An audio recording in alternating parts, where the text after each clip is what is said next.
Good morning मारा वाला विद्यार्थी भाईओ तथा बहनों, हूँ मालम देवीएस અને સ્વાગત કરું છું તમારું બાયોલોજીની અંદર।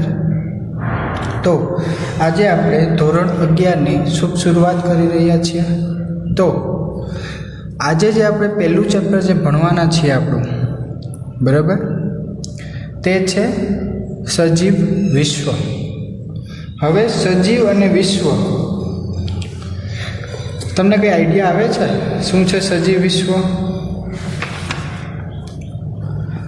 ચાલો તો આપણે ચેપ્ટર ચાલુ કરીએ, પણ તે પહેલાં કંઈક થોડુંક એવું જનરલ નોલેજ આપણે જોઈ લઈએ જે તમને નીટમાં પણ કામ લાગી શકે, બરાબર? તો તમને લોકોને ખ્યાલ જ છે કે સજીવ વિશ્વ, બરાબર, એ રહેવા દો, તમને ખબર છે કે તમે જીવ વિજ્ઞાન ભણો છો, તમે ભણો છો જીવ વિજ્ઞાન, બરાબર, જેને ઇંગ્લિશમાં કહેવાય છે બાયોલોજી। તો હવે તમને લોકોને ખબર છે કે આ જે બાયોલોજી જે વર્ડ છે, કાં તો જેને તમે કહો છો જીવ વિજ્ઞાન, તે કોને આપ્યો છે અને તેના ફાધર કોણ છે, કાં તો પિતા કોણ છે, બરાબર? તો પહેલાં આપણે તે જાણી લઈએ। તો સૌથી પહેલાં તો તમે એક કામ કરો, પહેલાં તો તમને આ વર્ડનો મતલબ ખબર હોય છે કે બાયોલોજી એટલે શું છે, બરાબર? તો બાયો એટલે થાય છે કે જીવતું, કાં તો લિવિંગ। બાયો એટલે થાય જીવતું કાં તો લિવિંગ, અને લોજી એટલે થાય સ્ટડી। मतलब કે કોઈ પણ જીવતું પશુ, પક્ષી, સજીવ, કોઈ પણ સજીવ હોઈ શકે, તેને જો આપણે સ્ટડી કરીએ તો તેને કહેવાય બાયોલોજી, બરાબર? મતલબ બાયોલોજીની અંદર તમે શું ભણવાનું હોય? કોઈ પણ સજીવોની જીવન, મતલબ કે જીવતું છે કે નિર્જીવ છે, બરાબર, તે આપણે બાયોલોજીની અંદર ભણીએ છીએ। ત્યારબાદ બીજી વસ્તુ જોઈએ તો આપણે વાત થઈ હતી કે બાયોલોજીના પિતા કોણ છે, બરાબર? ફાધર ઓફ બાયોલોજી,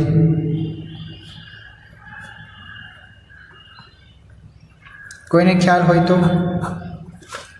બરાબર, તો એ છે એરિસ્ટોટલ। યાદ રાખજો નામ,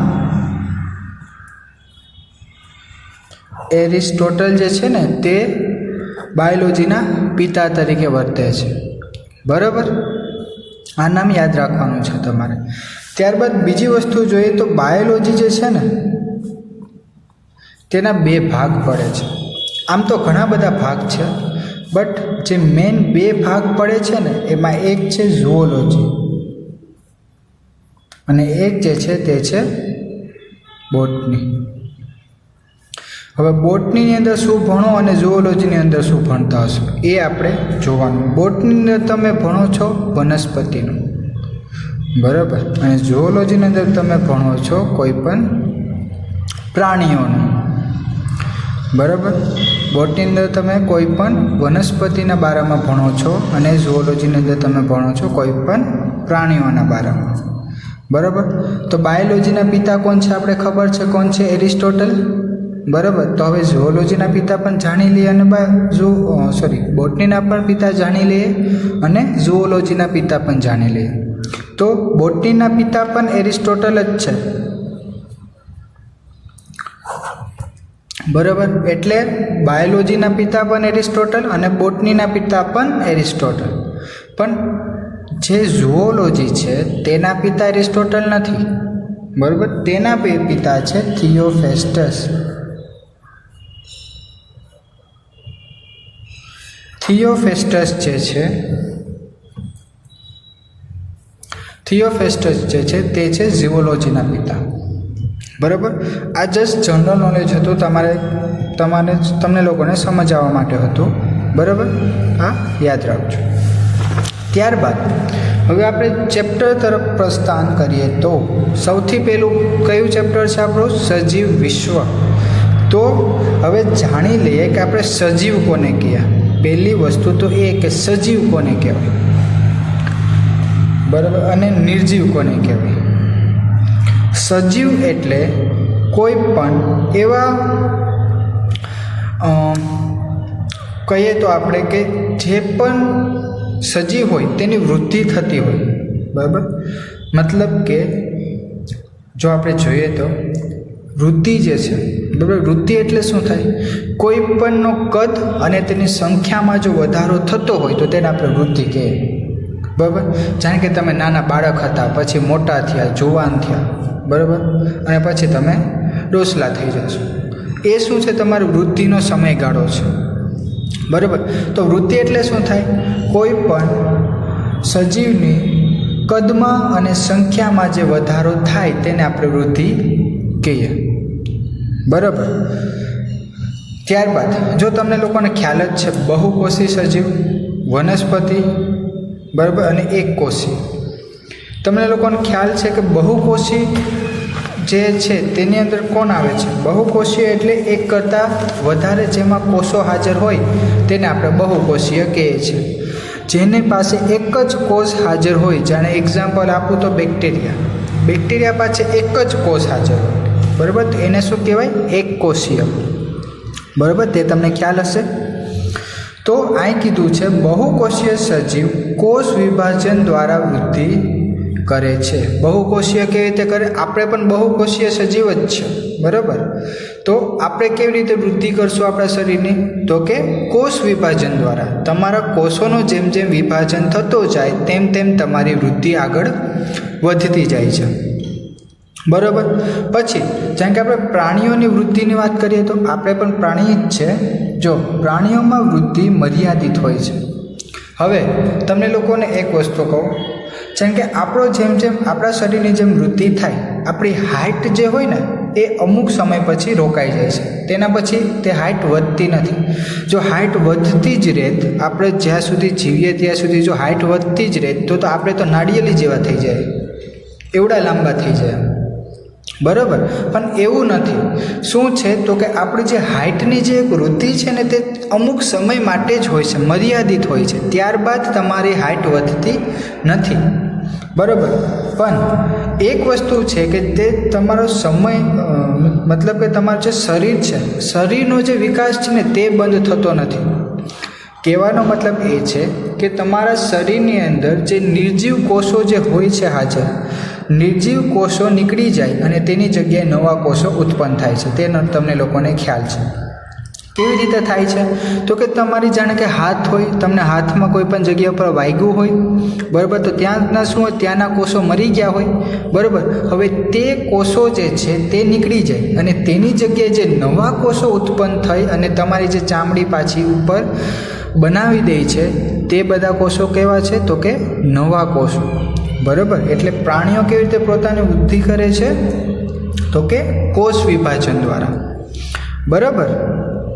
હવે આ જ પ્રક્રિયા જે છે તે વનસ્પતિમાં જે છે ને એ અમર્યાદિત હોય છે. મતલબ કે વનસ્પતિનો જે વિકાસ હોય છે, બરાબર, તે અમર્યાદિત હોય છે. તેનો વિકાસ તો થતો જ રહે, લાંબા થતા જ રહે, હોય ત્યાં સુધી થતા રહે, બરાબર. મતલબ કે બધી જ રીતે તેનો વિકાસ થતો હોય, ફેલાવામાં પણ થતો હોય, લંબાઈમાં પણ થતો હોય, બરાબર. એટલે પ્રાણીઓનો વિકાસ અને વનસ્પતિનો જે વિકાસ છે તે એકબીજાથી અલગ અલગ છે, વિપરીત છે, બરાબર. જેમ આપણે કીધું એમ કે પ્રાણીઓનો જે વિકાસ હોય તે મર્યાદિત હોય છે, બરાબર. અને તેવી જ રીતે જે વનસ્પતિનો જે વિકાસ હોય છે તે કેવો હોય છે? તો કે અમર્યાદિત હોય છે, બરાબર. ત્યારબાદ આગળ વધીએ તો વૃદ્ધિ એક સતત પ્રક્રિયા હોવી જોઈએ, નહીંતર આપણે નિર્જીવને પણ સજીવ કહી શકીએ. હા, એક વસ્તુ છે, જાણે કે જો તમે તેમ કહો કે આ વસ્તુ સજીવ છે, બરાબર. સજીવ એટલે શું? કે જેનો વૃદ્ધિ અને વિકાસ જે છે જે સતત ચાલુ ને ચાલુ હોય ને, તો તેને તમે કહી શકો કે આ આ શું છે તો કે સજીવ છે. અને જો કદાચને કોઈ પણ વસ્તુની જો વૃદ્ધિ ન થતી હોય તેને આપણે કહીએ નિર્જીવ. પણ એવું નથી કે તમે ગમે એને નિર્જીવ કહી દો અને ગમે એને સજીવ કહી દો, એવું નથી. જો હું તમને એક્ઝામ્પલ આપીને સમજાવું, જાણે કે આપણે શું કીધું, સજીવ એટલે શું કે જેનો વિકાસ થતો હોય તે સજીવ, બરાબર. તો હું તમને એક્ઝામ્પલ આપું કે પહાડ જે છે, પહાડ બરાબર, માઉન્ટેન જે હોય તેનો વિકાસ કેવો થાય છે તો કે તેનો પણ વિકાસ તો થાય જ છે ને. તેનો વિકાસ કેમ થાય તો કે નાના નાના પથ્થરો, ધૂળ જે એકબીજાથી ભેગી મળીને શું કરે છે તો કે પહાડ બનાવે છે. તો તે પણ એક પ્રકારનો તો વિકાસ જ થયો ને. તો આપણે તેને ન કહી શકીએ કે આ સજીવ છે. સમજાય છે કહેવાનો મતલબ? સજીવ એટલે શું તો કે જેની જીવન પ્રક્રિયા જે હોય છે તે સતત ચાલુ હોય. મતલબ કે આપણે વૃદ્ધિને ડાયરેક્ટ ન કહી શકીએ કે આ સજીવ છે. વૃદ્ધિ જોઈને તમે ન કહી શકો, બરાબર. તેની આંતરિક જે ક્રિયાઓ હોય છે તે પણ તમારે જોવું પડે સાથે થશે, તો જ તમે કહી શકો કે આને આ જે સજીવ છે તે સજીવ છે, બરાબર, મીન્સ કે જીવિત સજીવ છે. હવે બીજું એક્ઝામ્પલ આપું કે જાણે કે કોઈ પણ મનુષ્ય હોય તેની મૃત્યુ થઈ જાય, બરાબર. મૃત્યુ થાય એટલે શું તો કે તેનું જે કોષ વિભાજન હતું તે બંધ થઈ ગયું. હવે તેના શરીરની અંદર કોષ વિભાજન થતું નહીં હોય તો તેને આપણે શું કહેશું તો કે તેને નિર્જીવ કહેશું. નિર્જીવ શું કામ? તેને શું કામ સજીવ નથી કહેતા? સમજાણું? સજીવ આપણે એને જ કહીએ છીએ કે જેનું કોષ વિભાજન થઈને જેની વૃદ્ધિ થતી હોય તેને જ આપણે સજીવ કહીએ છીએ. તેના સિવાય જો કોઈ પણ હોય વસ્તુ કે જેનો વૃદ્ધિ થાય છે, બરાબર, પણ તે જીવિત ન હોય તો તેને આપણે નિર્જીવ કહીશું, બરાબર. તો આ જસ્ટ એક્ઝામ્પલ હતો તમને સમજવા માટે. હવે તમને લોકોને બીજી એક વસ્તુ ખ્યાલ હશે કે કોષોમાં થતા વધારાના અંતે વિભેદન પામી અલગ અલગ પેશીઓનું નિર્માણ થાય છે, જે અલગ અલગ અંગો બનાવી સજીવનો વિકાસ કરે છે. તમને લોકોને ખબર છે કે જેમ જેમ તમારો વિકાસ થાય, બરાબર, એટલે શું થાય તો કે અલગ અલગ જે તમારા કોષો હોય, કોષો ભેગા થઈને પેશી બનાવે અને પેશીમાંથી શું બને છે તો કે તમારા શરીરના અંગો બને છે. તે તમને લોકોને ખ્યાલ છે, બરાબર. તો આને શું કહેશું આપણે તો કે સજીવ, બરાબર. અને વૃદ્ધિ એટલે શું તો કે કોષ વિભાજન થવો, કોષોમાં વધારો થવો, તેને આપણે કહેશું કોષ વિભાજન, બરાબર. અને તેને આપણે કેની અંદર ગણશું તો કે સજીવોની અંદર, બરાબર. ત્યારબાદ આગળ વધીએ તો પ્રજનન. આ શબ્દ તમને સાંભળેલો હશે. પ્રજનન કેટલા પ્રકારના હોય? આમ જોઈએ તો બે પ્રકારના હોય છે, બરાબર. એક લિંગી પ્રજનન અને એક અલિંગી પ્રજનન. પણ હજી પણ એક પ્રજનન છે જે છે વાનસ્પતિક પ્રજનન. વનસ્પતિની અંદર જે પ્રજનન થાય છે તેની વાત છે, બરાબર. તો આપણે હવે ડિટેલમાં જોઈએ. પ્રજનન એટલે શું તો કે સજીવમાંથી નવો સજીવ બનવાની પ્રક્રિયાને પ્રજનન કહે છે. મીન્સ કે એક સજીવમાંથી જે બીજો નવો સજીવ ઉત્પન્ન થાય છે તેને આપણે શું કહીશું તો કે પ્રજનન, બરાબર. તો ત્યારબાદ આપણે ડિટેલમાં જોઈએ કે પ્રજનન કેટલા પ્રકારના હોય છે અને કેવી રીતે પ્રજનન થાય છે તે. જો તો પ્રજનન પ્રક્રિયામાં શું થાય તો કે આ પ્રક્રિયા દરમિયાન સજીવ પોતાના જેવા જ અથવા પોતાને મહદ અંશે મળતા સજીવ બનાવે છે. મતલબ શું થાય તો કે જે તેના માતૃકોષો જે હતા, માતૃ અને પિતૃકોષો જે હતા તે બંને જે હતા તે ભેગા થયા અને તેમાંથી જે નવી સંતતિ જે ઉત્પન્ન થાય છે તે કેના જેવી હશે તો કે તેના માતા પિતા જેવી, બરાબર. તેનાથી મળતી આવતી હશે કાં તેના જેવી જ હશે, બરાબર. તો તે પ્રક્રિયાને આપણે કહીશું પ્રજનન. હવે પ્રજનન કેટલા પ્રકારના છે તો કે 3 પ્રકારના. પહેલો કયો છે તો કે વાનસ્પતિક પ્રજનન, બીજો કયો છે તો કે અલિંગી પ્રજનન અને ત્રીજો કયો છે તો કે લિંગી પ્રજનન. એક પછી એક આપણે જોઈએ. તો સૌથી પહેલો કયો છે વનસ્પતિક પ્રજનન. વનસ્પતિક પ્રજનનનો હું તમને એક એક્ઝામ્પલ આપીને સમજાવું. તમે લોકોએ ગુલાબનું જે કલમ હોય છે, કલમ ઇન ધ સેન્સ શું તો કે એક ઝાડવું છે ગુલાબનું, તે ઉગી રહ્યું છે. તેમાંથી જો તમે એક ડાળખીનો નાનો એવો કટકો ત્યાંથી કાપી અને તેને જો કોઈ પણ એક જમીન ઉપર ઉગાવો પણ જમીન કેવી જોઈએ તો કે ફળદ્રુપ જમીન જોઈએ. ફળદ્રુપ જમીનમાં તમે એ ડાળખીને ખોડી દો અને તેને પાણી આપો, તેને સારી સારવાર આપો તો શું થાય તો કે એ જે ડાળખી હતી તે પણ થોડાક સમય પછી શું થઈ જશે તો કે એક નવું ગુલાબના ઝાડમાં તે રૂપાંતરિત થઈ જશે. બરાબર. તો આ શું થયું તો કે વનસ્પતિ પ્રજનન થયું. બરાબર. મીન્સ કે કોઈ પણ વનસ્પતિનો કોઈ પણ ભાગ લઈ અને તેમાંથી જો એક આખો નવો સજીવ ઉત્પન્ન થઈ શકતો હોય તો તેને કહેવાય વાનસ્પતિક પ્રજનન. આ જે વાનસ્પતિક પ્રજનન છે તે તમે ધોરણ 12ની અંદર ડિટેલમાં ભણશો કે કેવી રીતે થાય છે. બરાબર. બટ અત્યારે જસ્ટ તમારે એટલું જ યાદ રાખવાનું છે. શું છે તો કે આ પ્રક્રિયામાં પિતૃદેહના કોઈ ભાગ નવા સજીવમાં પરિણામે છે. મીન્સ કે કોઈ પણ ભાગ, પિતૃદેહનો કોઈ પણ ભાગ જેમાંથી ઉત્પન્ન થયેલા નવા સજીવ પિતૃને આબેહૂબ નકલ હોય છે. કોના જેવું હશે તો કે તેના જેવું જ હશે. હવે જો જાણે કે ગુલાબની ડાળખી છે, ગુલાબની ડાળખીને તમે ઉગાવી છે. બરાબર. તો એવું નહીં થાય કે ગુલાબની ડાળખીમાં કેરી ઉગે, ગુલાબની ડાળખીમાં ગુલાબ જ ઉગે. બરાબર. મતલબ શું તો કે જેમાં જે તમે પિતૃમાંથી ને કાં તો જે ગુલાબનું જે ઝાડ હતું તેમાંથી ડાળખી લીધી છે તેના જેવી જ સંતતિ ઉત્પન્ન જે નવી થાય છે તેમાં પણ ગુલાબ જ ઉગશે અને તે જ કલરના ગુલાબ ઉગશે, નવા કલરના ગુલાબ નહીં ઉગે. બરાબર. એટલે શું તો કે તેની આબેહૂબ નકલ જ ઉત્પન્ન થાય છે. બરાબર. ત્યારબાદ અલિંગી પ્રજનન જોઈએ. તો અલિંગી પ્રજનનની અંદર શું છે તો કે અલિંગી પ્રજનનમાં કોઈ પણ એક જ પિતૃની જરૂર પડે છે. કયા તો કે માતાની. બરાબર. માતા જે હોય છે તે પોતાની રીતે જ પોતાનું પ્રજનન કરે, મતલબ કે નવી સંતતિ ઉત્પન્ન કરે છે. તેને કહેવાય અલિંગી પ્રજનન. બરાબર. તો અલિંગી પ્રજનનમાં શું કેટલાક સજીવો પોતાને ખૂટતા દેહને પૂર્ણ કરવા માટે સક્ષમ હોય છે. તે માટે તે જે પ્રજનન કરે છે તેને અલિંગી પ્રજનન કહે છે. મતલબ કે શું કોઈ પણ સજીવ છે. બરાબર. તેનો જે ખૂટતા દેહ એટલે કે તેમાં જે કોષો જે નવા ઉત્પન્ન થાય છે તે ઘટે છે. બરાબર. તો અલિંગી પ્રજનન શું કરશે તો કે પોતાની રીતે જ પોતાના નવા કોષો બનાવવાનું ચાલુ કરી દેશે. તો તેને કહેવાય અલિંગી પ્રજનન, જે તમને જોવા મળે બેક્ટેરિયાની અંદર. બેક્ટેરિયાની અંદર કેવી રીતે થાય જાણે કે જો એક બેક્ટેરિયા હોય. બરાબર. બેક્ટેરિયા કેવો છે એક કોષીય છે. હવે આને એની નવી સંતતિ ઉત્પન્ન કરવી હોય તો શું કરવું પડે? આ લિંગી પ્રજનન તો કરશે નહીં, અલિંગી પ્રજનન કરે છે. બરાબર. એટલે એક કોષમાંથી બે કોષ બનાવવા છે ને તો કેવી રીતે કરશે તો કે આનું જે આ કોષ કેન્દ્ર જે હોય, બરાબર, જેને આપણે કહીએ છીએ ન્યુક્લિયસના પણ ભાગ પડવાનું ચાલુ થાય. આવી રીતે કોષ થશે, એક કોષ આવો થશે, પછી શું થશે એ બંને અલગ થઈ જશે. આ જે ભાગ છે તે અલગ થઈ જશે અને એકમાંથી બે નવા કોષ ઉત્પન્ન થશે. આ પ્રકારે જે અલગ અલગ જે સંતતિ મળે છે, મીન્સ કે એક જ કોષમાંથી જે બે નવી સંતતિ મળે છે તે આબેહૂબ નકલ હશે તેના માતૃકોષની.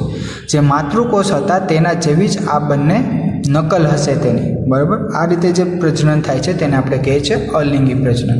મતલબ કે એક કોષમાંથી જે નવા બે કોષ બને છે તે છે અલિંગી પ્રજનન. બરાબર. ત્યારબાદ આગળ જોઈએ તો તેના પરિણામે ઉત્પન્ન થયેલા સજીવ પિતૃની આબેહૂબ નકલ હોય છે. જેમ મેં તમને કીધું એવી રીતે જ આ પ્રજનન માટે માદા એક જ સજીવની જરૂર હોય છે. જો આ યાદ રાખજો કે અલિંગી પ્રજનનમાં ખાલી માદા એકની જ જરૂર હોય છે પ્રજનનમાં. બરાબર. ત્યારબાદ આગળ વધીએ તો છે લિંગી પ્રજનન. તો લિંગી પ્રજનન શું છે? લિંગી પ્રજનનની અંદર શું થાય તો કે બે પિતૃની જરૂર પડે, એક માતા અને એક નર.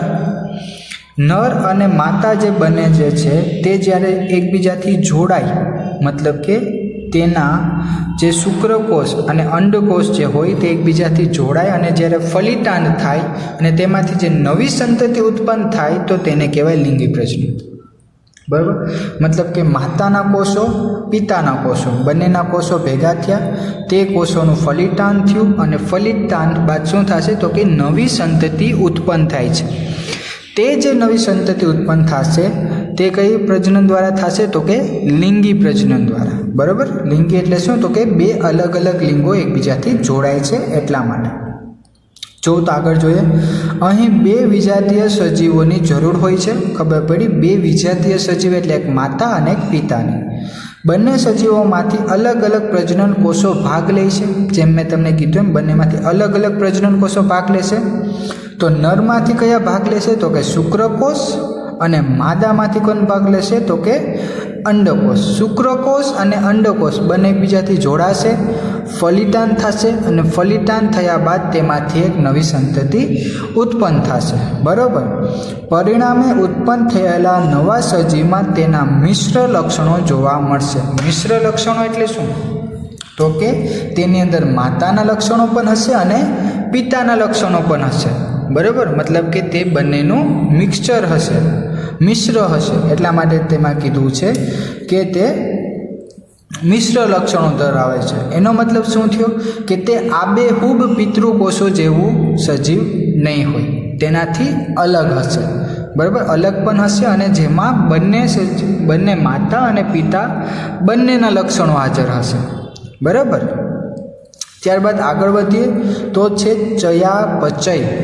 હવે ચયાપચય, આ જે ચયાપચય છે ને તે તમારા શરીરની અંદર થાય છે. તમે જે ખોરાક ખાઓ છો ને તેનું જે પાચન જે થાય છે ને, પાચનની જે આખી એક પ્રક્રિયા જે છે ને તેને કહેવાય ચયાપચય. બરાબર, હવે ચયા ને અપચય બંને અલગ અલગ શબ્દ છે.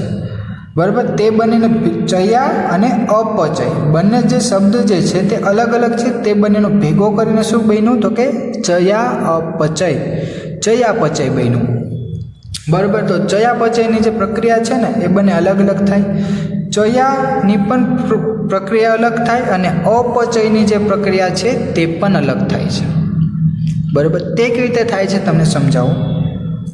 કારણ કે જો તમે કોઈ પણ ખોરાક ખાઓ છો, મતલબ કે તમે કોઈ પણ ફૂડ ખાધું છે, બરાબર, હવે ત્યારે શું થાય તો કે તમારો જે ખોરાક જે છે ખોરાકનું પાચન થાય. પાચનમાંથીને તમને ઘણા બધા સ્ત્રોતો મળે છે જે તમારા વિકાસ માટે લાભદાયી હોય છે. જે પ્રોટીન હોઈ શકે, ફેટ્સ હોઈ શકે, કાર્બોહાઈડ્રેટ્સ હોઈ શકે, લિપિડ્સ હોઈ શકે અને મિનરલ્સ હોઈ શકે. બરાબર, આ જે 5 વસ્તુ જે છે તે તમારા શરીરના વિકાસ માટે બહુ જ જરૂરી હોય છે. બરાબર, તો શું થાય જ્યારે તમે ખોરાક ખાઓ, બરાબર, ખોરાક ખાઓ એટલે શું થાય તો કે તેમાંથી જે પણ આવશ્યક તત્વો જે હોય છે તેનો આપણું શરીર શું કરે છે તો કે શોષણ કરે છે. તમે જે ખોરાક ખાધો છે તેમાંથી તમારા પેટની અંદર શું થાય છે તો કે તેનું શોષણ થાય છે, આવશ્યક તત્વોનું શોષણ થાય છે. બરાબર, જ્યારે શોષણ થાય, હવે જ્યારે તમને એક્ઝામ્પલ આપું, તમે લોકો 10મામાં ભણી ગયા છો ગ્લુકોઝ. બરાબર, જે ગ્લુકોઝ હોય તેમાંથી શું બને? પાયરુવેટ બને. ગ્લુકોઝમાંથી પાયરુવેટ બને.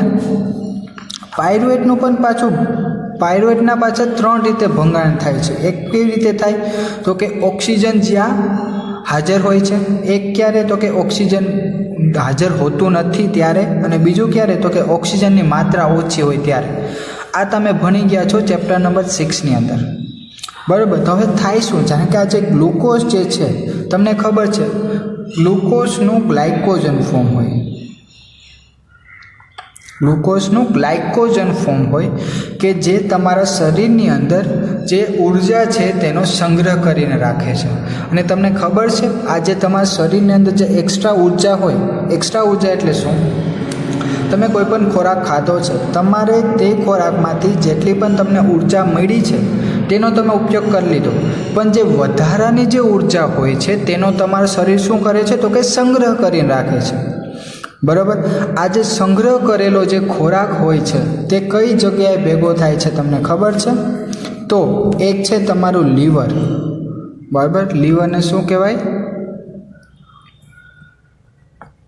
એક થાય છે તમારા લીવરની અંદર, બરાબર, અને બીજે એક થાય છે તમારા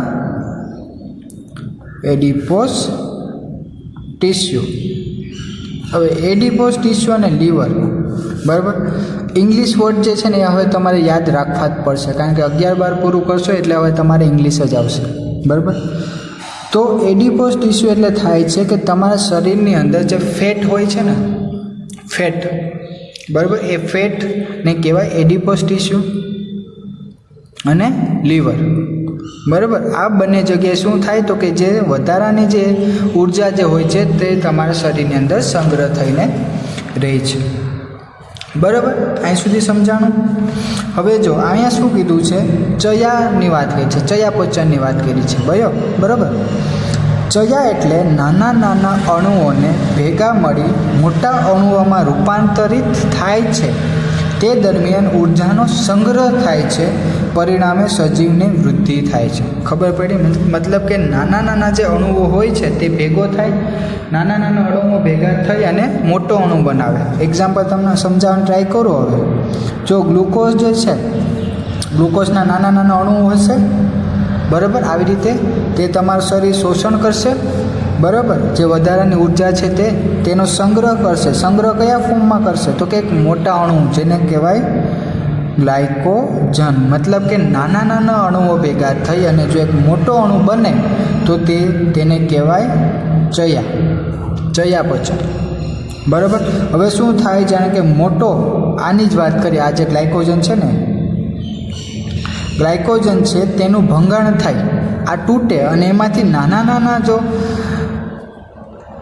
મોલિક્યુલ તમને મળે, બરાબર, તો તેને શું કહેવાય છે, ગ્લુકોઝ. અને આ પ્રક્રિયાને કહેવાય છે ચયાપચય.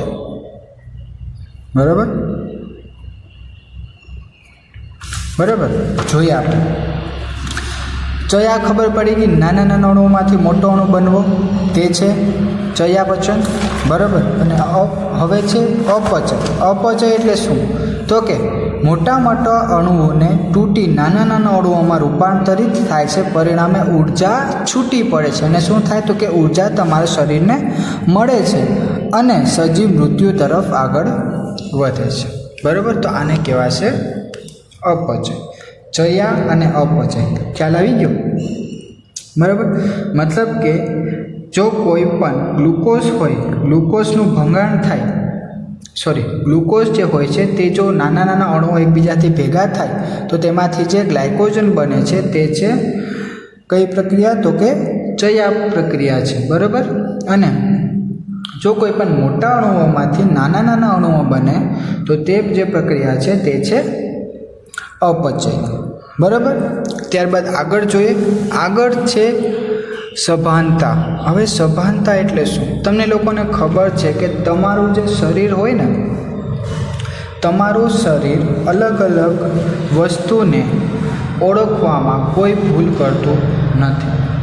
એક્ઝામ્પલ આપું, જાણ કે શિયાળો હોય કે ઉનાળો, બરાબર, તમને ઠંડી ક્યારે લાગે તો કે શિયાળામાં જ લાગે, ગરમી ક્યારે લાગે તો કે ઉનાળામાં લાગે. બરાબર, ચોમાસું આવે એટલે શું થાય, ચોમાસાની સિઝન. બરાબર, એટલે શું તો કે તમારા શરીરની આજુબાજુમાં જે પણ થતા ફેરફારો હોય તે તમારું શરીર જે છે તેને ફેરફારો પ્રમાણે તે પોતાનું શરીર ઢાળી લે છે, તેને આપણે કહીએ સભાનતા. બરાબર, જો સમજાવવાની ટ્રાય કરું તમને. સજીવ પોતાની આસપાસના પર્યાવરણ પ્રત્યે સભાન હોય છે, મતલબ એક સમાન હોય છે. તમે જેવું તેને પર્યાવરણ આપો, આજુબાજુનું જે પણ એન્વાયરમેન્ટ હોય તમે જેવું આપશો તેવી રીતે તમારું શરીર એને ઢાળી લેશે. એટલે કે તેની આજુબાજુમાં થતા ફેરફારો કાં તો પરિવર્તન મુજબ તે પોતાના શરીરમાં ફેરફાર પ્રેરે છે. બરાબર, મતલબ કહેવાનો મતલબ શું, જો કે જાણે કે શિયાળો હોય, બરાબર, તો તમે શું કરો, સ્વેટર પહેરી લો. શું કામ તો કે તમને ઠંડી ન લાગે. ઉનાળો હોય તો તમે શું કરો તો કે કોટનના કપડાં પહેરો. શું કામ તો કે તમને ગરમી ઓછી થાય. બરાબર, જેવા કે ઋતુકીય ફેરફાર. બરાબર, એક કોષીય. હવે ઋતુકીય ફેરફારની મેં તમને સમજાવી દીધું, જેમ જેમ ઋતુ બદલાય તેમ ફેરફારો આવે છે તે. બરાબર, હવે આમાં જે કીધું છે ને એમ તમને કહેવા માંગે છે કે જો એક કોષીય સજીવ જે હોય ને, જેમાં એક જ કોષ હાજર હોય છે, એવા જે સજીવો છે અને જે બહુકોષીય સજીવો છે તે બંને પર્યાવરણનો જે ઓળખી શકે છે ને, બરાબર, તેનો અલગ અલગ હોય છે. કેવી રીતે? જો એક કોષીય સજીવ કરતાં બહુકોષીય સજીવ પોતાના પર્યાવરણ પ્રત્યે વધારે સભાન હોય છે. મતલબ શું? તો કે જે બહુકોષીય સજીવ હોય ને તે તેના આજુબાજુના જે પણ વાતાવરણ હોય કે પર્યાવરણ હોય તેને જલ્દીથી ઓળખી લે છે અને તેને નિયંત્રિત કરવા માટે તત્પર હોય છે. અને શું કરે છે? તો કે તેને નિયંત્રિત કરી લે છે. બરાબર. ત્યારબાદ હવે અહીં તમને એક એક્ઝામ્પલ આપ્યો છે કે જાણે કે જો કોઈ પણ મનુષ્ય હોય જે કોમામાં હોય. કોમા એટલે શું? તો કે તેનું શરીર જીવતું છે, બરાબર, પણ તેનું કોઈ પણ અંગો કામ નથી કરતા. એ કોમા સ્ટેજ કહેવાય. બરાબર. તમે ટીવીમાં ઘણી વાર જોયું હશે કોમા. જો હૃદય અને ફેફસાના ચાલતા શરીરને બદલે દવાખાનામાં પડેલ મશીન દ્વારા ચાલતા મુફીદ વ્યક્તિને જોતાં માલુમ પડે છે કે તે દર્દીનું મગજ અચેતન છે, એટલે કે દર્દીનું સ્વયં સભાન કે સ્વયં ચેતના ધરાવતું નથી. મતલબ કે શું? તો કે કોઈ પણ વ્યક્તિ જે કોમાની અંદર હોય તેને તેના શરીરની આજુબાજુમાં જે પણ ફેરફારો થાય છે ને તે તેને ખ્યાલ જ નથી આવતો, તે ઓળખી જ નથી શકતો. શું કામ? તો કે તેના શરીરની અંદર જે હૃદય અને જે ફેફસા છે ને તે કામ તો કોણ કરે છે? મશીન કરે છે. મશીન દ્વારા તેનું હૃદય અને તેના ફેફસા જે હોય છે ચાલતા હોય છે. બરાબર. એટલે શું? તો કે એની જે ચેતાતંત્ર છે તે તો કામ નથી કરતી. ચેતાતંત્ર કામ ન કરતું હોય તો તે જે આજુબાજુનું જે પણ વાતાવરણમાં જે ફેરફાર આવે છે તેને તે ઓળખી નહીં શકે અને તેની સામે તે કોઈ પણ પ્રતિક્રિયા નહીં કરી શકે. બરાબર. સજીવ શરીરના કોષો એકબીજા વચ્ચે આંતરક્રિયા ધરાવે છે તેમજ અદેખો બદલાવ આયોજન પણ ધરાવે છે.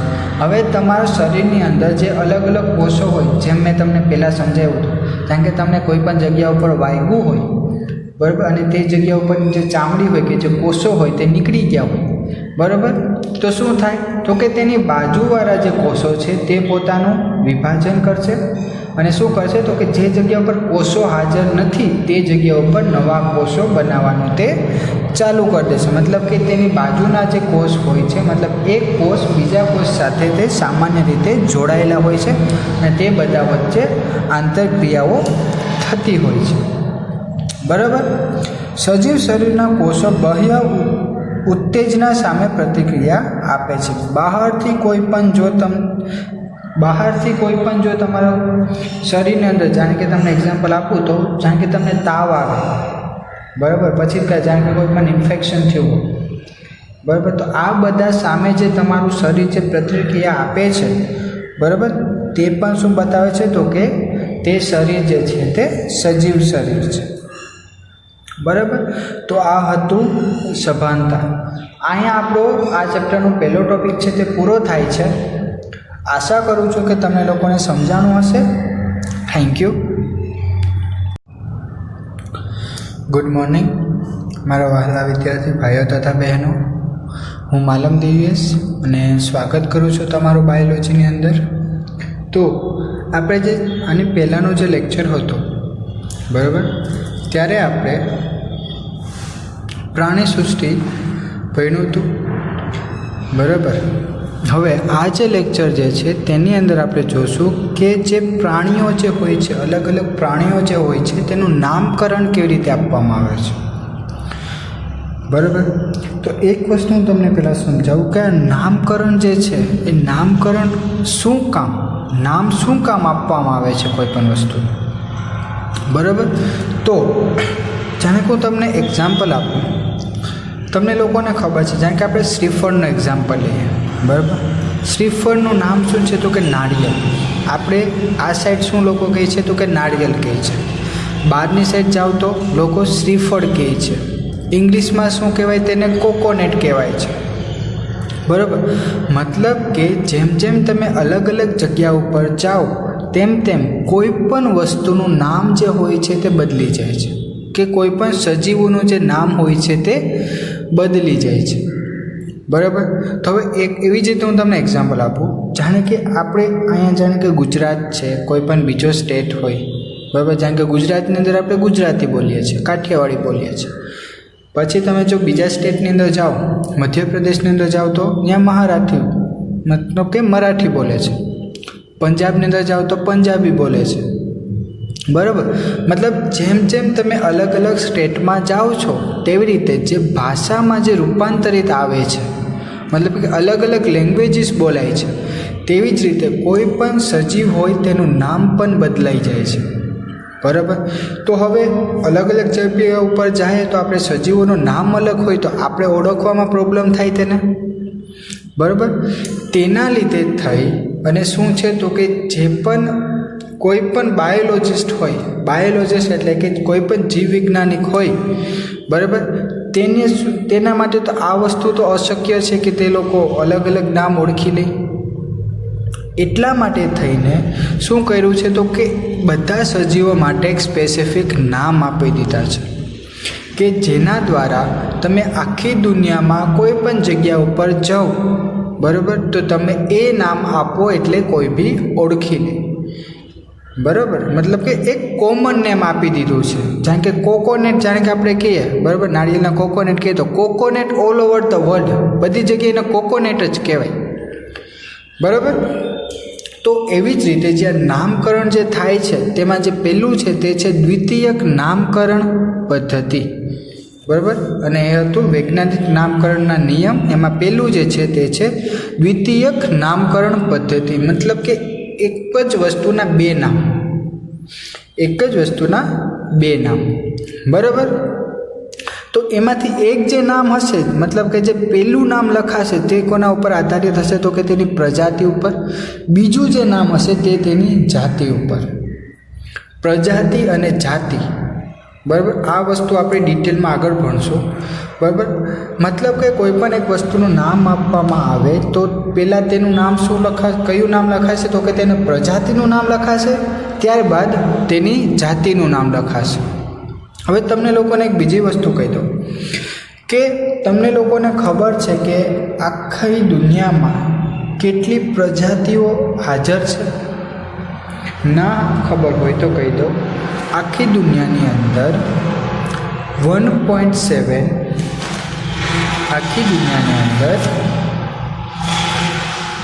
1.7 to 1.8 મિલિયન એટલી પ્રજાતિ હાજર છે. આ જસ્ટ અંદાજો છે, પરફેક્ટલી તો કોઈને નથી ખબર. આનાથી વધારે પણ હોઈ શકે, ઓછી પણ હોઈ શકે. બરાબર, એટલે 1.7 to 1.8 મિલિયન એટલી પ્રજાતિઓ, જાતિઓ જે છે એ આખા વિશ્વમાં હાજર છે. તો એટલી જે અલગ અલગ જાતિઓ હોય એના નામકરણ આપવા કેટલી અઘરી વસ્તુ છે. ને અલગ અલગ જગ્યા ઉપર જાઓ તમે તો અલગ અલગ નામ, આ શક્ય જ નથી કે બધા નામ તમને લોકોને આવડતા હોય. એટલા માટે થઈને આ જે નામકરણ પદ્ધતિ છે તે ઉપયોગમાં લેવામાં આવી. બરાબર, આપણે ખબર પડી કે પહેલું નામ કોના ઉપર હશે? પ્રજાતિ ઉપર. બીજું નામ જાતિ ઉપર. બંને નામ લેટિન ભાષામાં લખાયેલા છે. લેટિન એટલે તમે લોકો જ્યારે કે કમ્પ્યુટર યુઝ કરતા હોય તમને ખબર છે સ્લાન્ટ અક્ષર લખેલા આવે છે, આડા અક્ષરો જે લખેલા આવે ને, આવી રીતે આડા અક્ષરો લખેલા આવે તે છે લેટિન ભાષા. બરાબર, મીન્સ કે લેટિનમાં લખાયેલો આવે, આડા અક્ષરમાં લખાયેલો આવે. તે ઇટાલિક ભાષામાં લખાય છે અને તેની ભાષા કેવી હશે તો ઇટાલિક લેંગ્વેજમાં લખાશે, ઇટાલિયન. બરાબર, ત્યારબાદ ઇટાલિક સિવાય જો કદાચને ઇટાલિક સિવાય તમે એને ઇંગ્લિશમાં લખો અને તમે તમારા હાથથી લખતો હોય, કારણ કે બુકની અંદર જાણે કે તમે કોઈ પણ વસ્તુ નામ લખતા હોય, દ્વિતીય નામકરણ જે છે તે નામ લખતા હોય તમે, તો તમારે શું કરવાનું? નામ લખી અને તેની નીચે અંડરલાઇન કરવાની, આવી રીતે આમ લીટો કરી દેવાનો, અંડરલાઇન ખેંચવાની. બરાબર, તો જ ઓળખી શકાય કે આ જે છે તે દ્વિતીયક નામકરણ દ્વારા તેનું નામ આપવામાં આવેલું છે. અગર જો તમે એ ન કરો તો તમારી ભૂલ છે તે.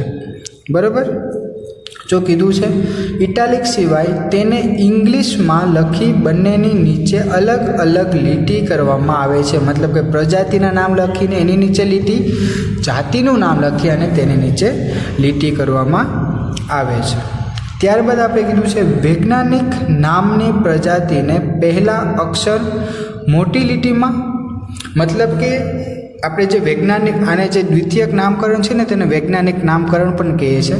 વૈજ્ઞાનિક નામકરણની અંદર એક વસ્તુ ધ્યાન રાખવાની કે તમે જે પહેલું નામ જે લખો ને, પહેલું નામ કોનું છે તો કે પ્રજાતિનું છે. જ્યારે તમે પ્રજાતિનું નામ લખો ત્યારે જે તેનો પહેલો અક્ષર હોય ને તે કેવો હોવો જોઈએ? કેપિટલમાં, મતલબ કે મોટો અક્ષર હોવો જોઈએ. અને એના સિવાયના બીજા બધા જ અક્ષર કેવા હોવા જોઈએ તો કે નાના અક્ષર હોવા જોઈએ. બરાબર? ઓકે. ત્યારબાદ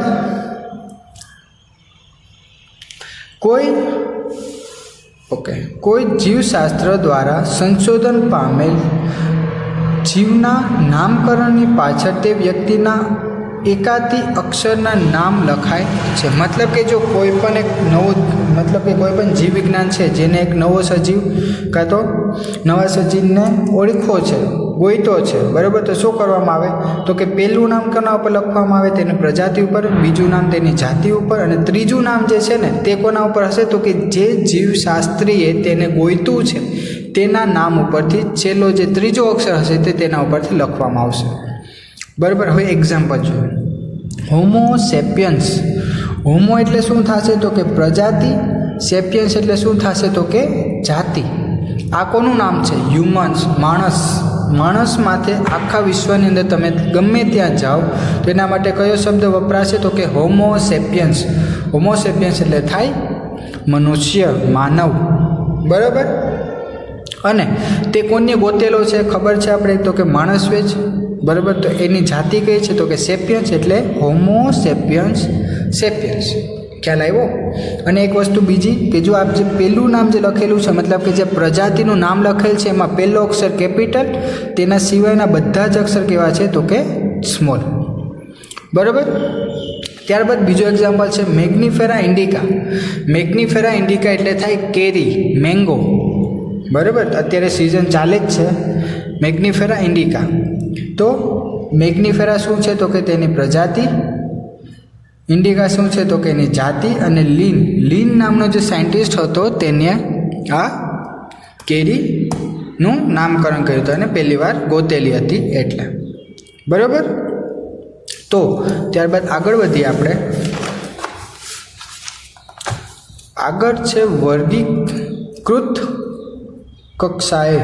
બરાબર. વર્ગીકૃત કક્ષાએ તો જોઈએ તો અલગ અલગ પ્રકારના સજીવોને નામકરણ આપ્યા બાદ તેને સમાન અને અસમાન લક્ષણોના આધારે તેનું વર્ગીકૃત કરવામાં આવે છે. મતલબ શું તો કે જો આપણે તો સજીવોના નામ આપી દીધા કે જેટલા સજીવો હતા, બરાબર, જેટલા સજીવ એટલે 1.7 to 1.8 મિલિયન સજીવો જે હતા એ બધાના નામ આપી દીધા. પણ અમુકના લક્ષણો એક સરખા હોય, અમુકના લક્ષણો અલગ અલગ હોય.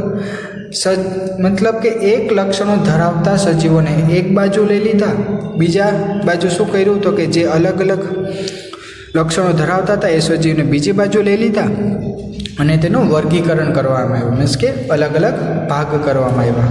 બરાબર. એટલે કે વધુ સમાન લક્ષણોવાળા અને એક જ ગ્રુપમાં રાખવામાં આવે છે અને જે અલગ અલગ લક્ષણોવાળા હશે તેને અલગ ગ્રુપમાં રાખવામાં આવે છે. બરાબર. હવે આગળ જોઈએ તો આપણે આ જે છે ને તે ડિટેલમાં આપણે 7 વસ્તુ જોવાની છે. સૌથી પહેલાં તો તમે જે જોયું હોય કે જાતિ. બરાબર.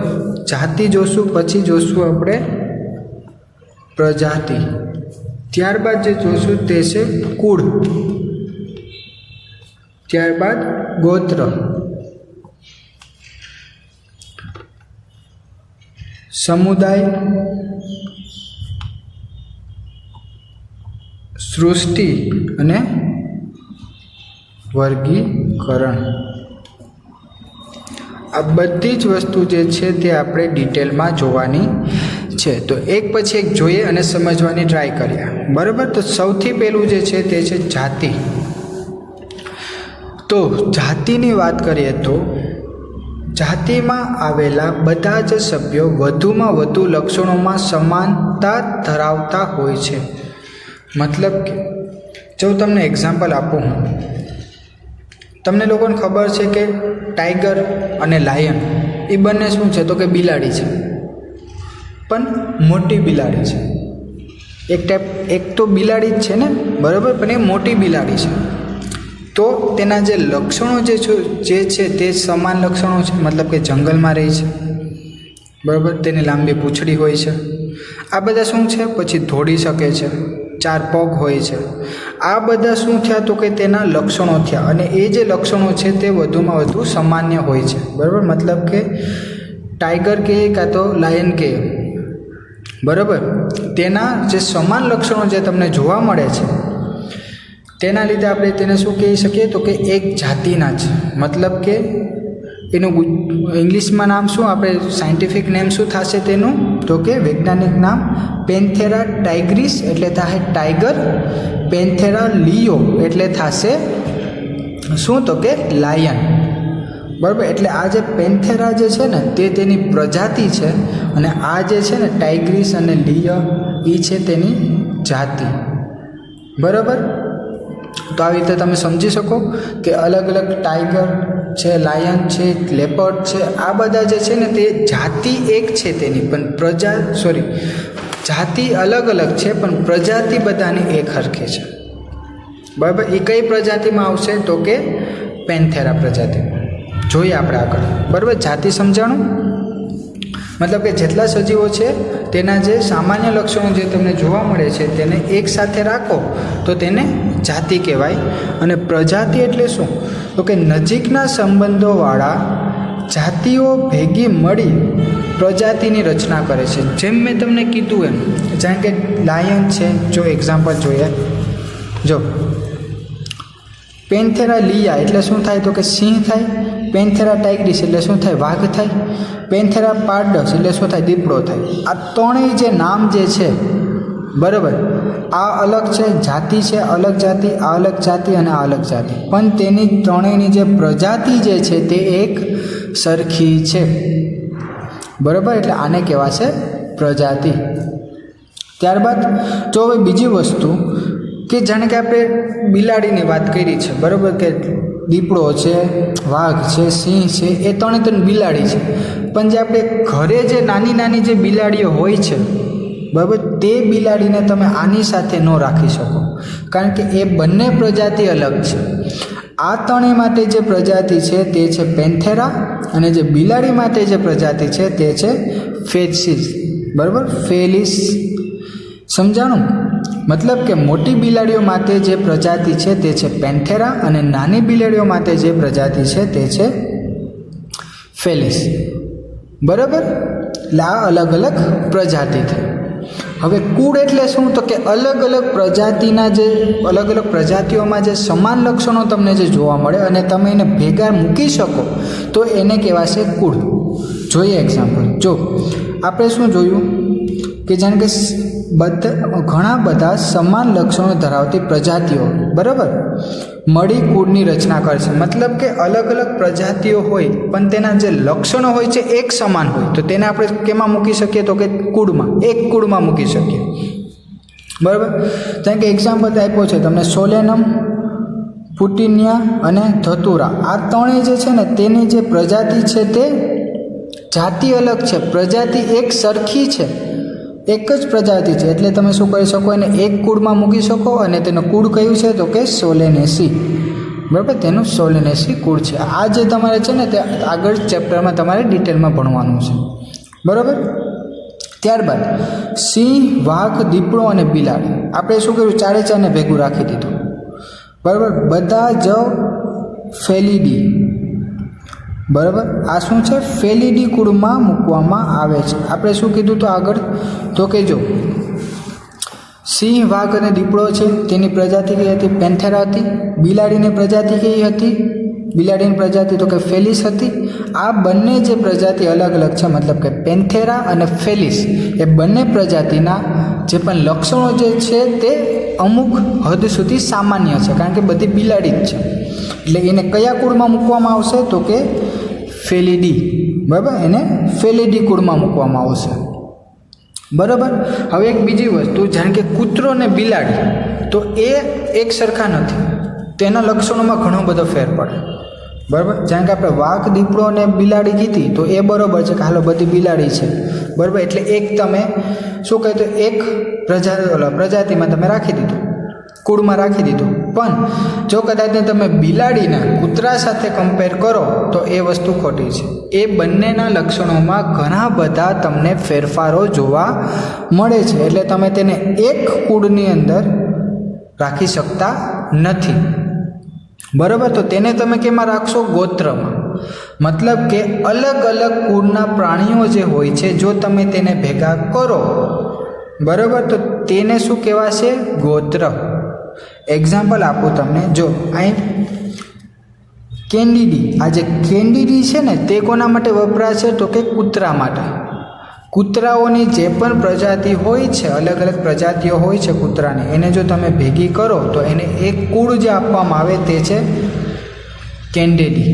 બરાબર. હવે કેન્ડીડી એટલે કૂતરા માટે, ફેલેડી એટલે બિલાડી માટે. આ બંને જે છે અલગ અલગ કુળના, એને જો તમે સમાન એક સાથે મૂકો ને તો તેને કહેવાય છે કાર્નિવરસ. એ કયા કુળત્રમાં આવે છે? તો કે કાર્નિવરસ. કાર્નિવરસ એટલે શું? તો કે જે માંસ મચ્છી ખાતા હોય તે. બરાબર. એટલે આને તમે કહી શકો કાર્નિવરસ, અને આ તેનું બંનેનું ગોત્ર થયું. હવે એવી જ રીતે બીજો એક્ઝામ્પલ આપ્યો છે કોન્વોલ્યુસિસ અને સોલેનેસી. આ બંને જે છે ને તે બંને અલગ અલગ કુળના છે. બરાબર. પણ તે એક જ ગોત્રમાં મૂકવામાં આવે છે કારણ કે તેના લક્ષણો સમાન હોય છે. અમુક લક્ષણો સમાન હોય છે. તેને કહેવાય છે પોલીમોની. બરાબર. પોલીમોની જે છે ગોત્ર, તેમાં તેને મૂકવામાં આવે છે. બરાબર. તો ગોત્ર બાદ આગળ જોઈએ તો આવે છે સમુદાય. બરાબર. હવે સમુદાય એટલે શું? તો કે અમુક સામ્ય વર્ગના લક્ષણો, સામ્ય એટલે એક સમાન, બરાબર, લક્ષણોને લઈને બનતા સમૂહને સમુદાય કહેવામાં આવે છે. મતલબ કે અમુક લક્ષણો જે હોય છે જો એક સમાન મળતા આવતા હોય તો તે બધાને આપણે શું કહીશું? તો કે સમુદાય, એક સમુદાય. બરાબર. જાણ કે આપણે કહીએ તો કે જો મત્સ્ય વર્ગ એટલે માછલી, બરાબર, ઉભયજીવીઓ, પછી સરીસૃપ મતલબ કે સર્પને જે બધા જે રેંગતા જીવો હોય તે બધા, પછી વિહુક વર્ગ. આ ચારેય વર્ગ જે છે ને તે કોની અંદર મૂકવામાં આવે? તો કે મેરુદંડી. તમને લોકોને ખ્યાલ છે મેરુદંડી મતલબ કે જેનામાં કરોડરજ હાજર હોય છે તે બધાને કહેવાય છે તો કે મેરુદંડી ધરાવતા. બરાબર. કરોડરજ્જુ જેનામાં હાજર હોય તે બધા મેરુદંડી ધરાવે છે. બરાબર. એટલે આ બધા જે અલગ અલગ જે ગોત્રના જે છે વર્ગો, તેને જો એક સાથે તમે મૂકો ને તો એને એક સમુદાય કહેવાય. બરાબર. હવે જો અલગ અલગ સમુદાયને જો તમે ભેગા કરો તો તેને શું કહેવાશે? સૃષ્ટિ. સૃષ્ટિ બે છે. કઈ કઈ છે? તો કે પ્રાણી સૃષ્ટિ અને વનસ્પતિ સૃષ્ટિ. આવા ઘણા બધા સમુદાયો ભેગા મળી સૃષ્ટિની રચના કરે છે. અને સૃષ્ટિ કઈ કઈ છે? તો કે બે છે. એક તો પ્રાણી સૃષ્ટિ અને બીજી કઈ? તો કે વનસ્પતિ સૃષ્ટિ. બરાબર. અને છેલ્લું જે છે તે છે વર્ગીકરણ. તો વર્ગીકરણ જોઈએ. સજીવોને તેના સામાન્ય અને અસામાન્ય લક્ષણોના આધારે વર્ગીકૃત કરવામાં આવે છે. તે આપણે આગળ જ જોયું હતું. તો કે અમુક જે લક્ષણો હોય, મતલબ કે કોઈ પણ સજીવોમાં જે અમુક લક્ષણો હોય જેમાં સામાન્ય દેખાતા હોય તેને ભેગા રાખવામાં આવે, જેને અસામાન્ય દેખાતા હોય તેને અલગ રાખવામાં આવે. બરાબર. વર્ગીકરણ હંમેશા કોઈ એક લક્ષણોને ધ્યાનમાં રાખીને લેવામાં આવે છે. વર્ગીકરણ કેવી રીતે કરવામાં આવે છે? તો કે કોઈ પણ જો એક લક્ષણ પણ તેનો જો સામાન્ય હોય તો તેને એક વર્ગની અંદર મૂકી દેવામાં આવે છે. એટલે કે સમાન વર્ગ ધરાવતા સજીવોને એક વર્ગમાં રાખવામાં આવે છે અને વર્ગીકરણ કરવામાં આવે છે. મતલબ કે કોઈ પણ સજીવો કે જેમાં સામાન્ય રીતે, બરાબર, સામાન્ય લક્ષણો જોવામાં આવતા હોય તો તેને શું કરવામાં આવે? તો કે એક જ વર્ગની અંદર રાખવામાં આવે છે અને તેનું વર્ગીકરણ કરવામાં આવે છે. બરાબર. તો અહીંયા આપણો આ ટોપિક કમ્પ્લીટ થાય છે. આશા કરું છું કે તમને લોકોને સમજાણું હશે. Thank you.